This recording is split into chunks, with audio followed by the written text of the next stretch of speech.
Hi guys, so we have been doing a lot of fiction books, but I wanted to kind of take a little break from that and read a nonfiction book.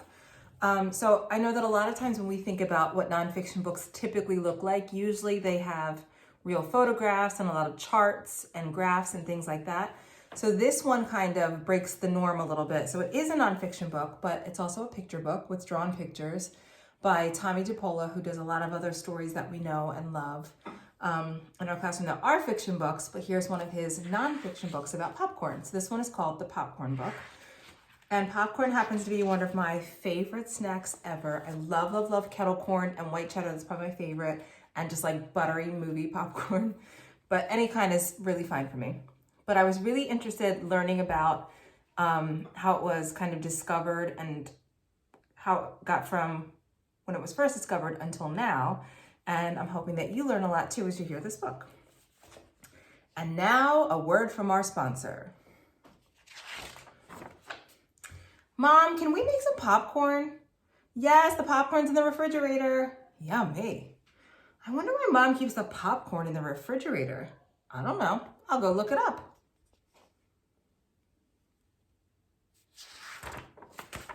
Here it is. Popcorn is best stored in a tight jar in the refrigerator so the kernels keep their moisture. Boy, this is interesting. Listen. Popcorn is the oldest of the three main types of corn.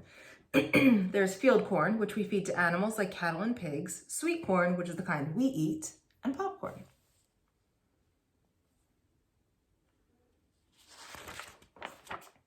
Popcorn was discovered by the Indian people in the Americas many thousands of years ago. One of the first sights Columbus saw in the New World was the Indians in San Salvador selling popcorn and wearing it as jewelry. First, I heat up the pan. But popcorn is even older than that. In a bat cave in New Mexico, archaeologists found some popped corn that was 5,600 years old. Isn't that amazing?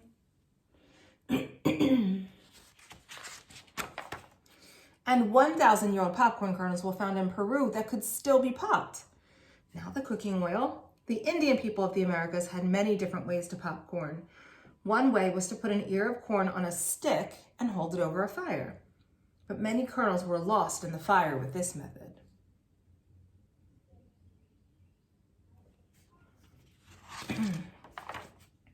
Another way was to throw the kernels right into the fire by the handful. The popcorn popped out all over the place, so there was a lot of bending and running around to gather it up.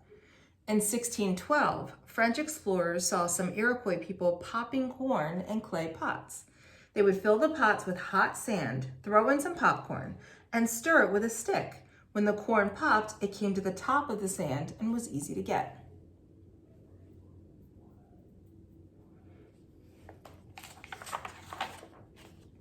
The Iroquois people were fond of popcorn soup. The Algonquians who came to the first Thanksgiving dinner even brought some popcorn in a deerskin pouch. The colonists liked it so much that they served popped corn for breakfast with cream poured on it.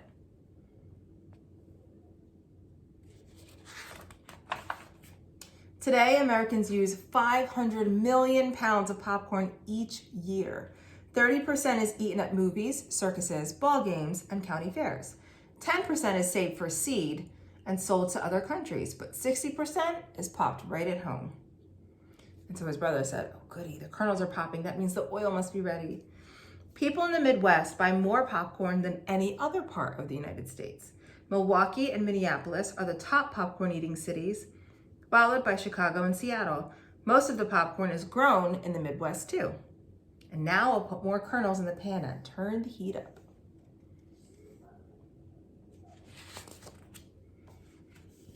Oops. Now here's the part I read first. Here's the part I read first. Popcorn is best stored in a tight jar in the refrigerator so the kernels keep their moisture.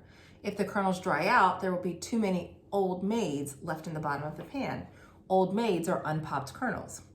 If the popcorn does dry out, you can add 1 or 2 tablespoons of water to the jar and shake it until the water is absorbed.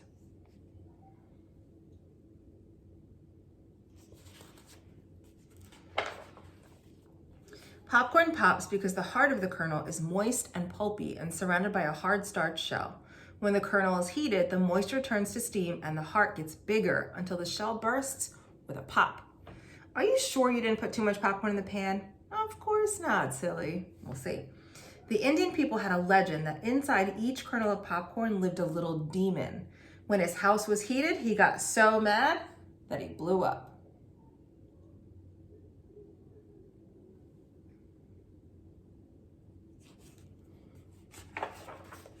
There are different kinds of popcorn. White, hulless, and yellow hulless are the ones most commonly sold in stores.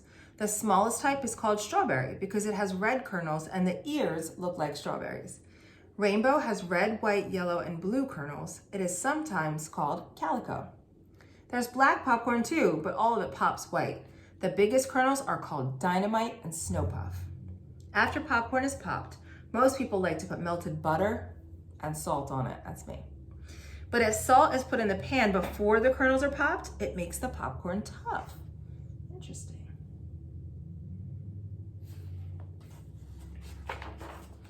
There are many stories about popcorn. One of the funniest and best known comes from America's Midwest. One summer, it was so hot and dry that all the popcorn in the fields began to pop. In no time at all, the sky was filled with flying popcorn. It looked so much like a blizzard, everyone put on mittens and scarves and got out snow shovels. I would just get out a big bowl and some butter.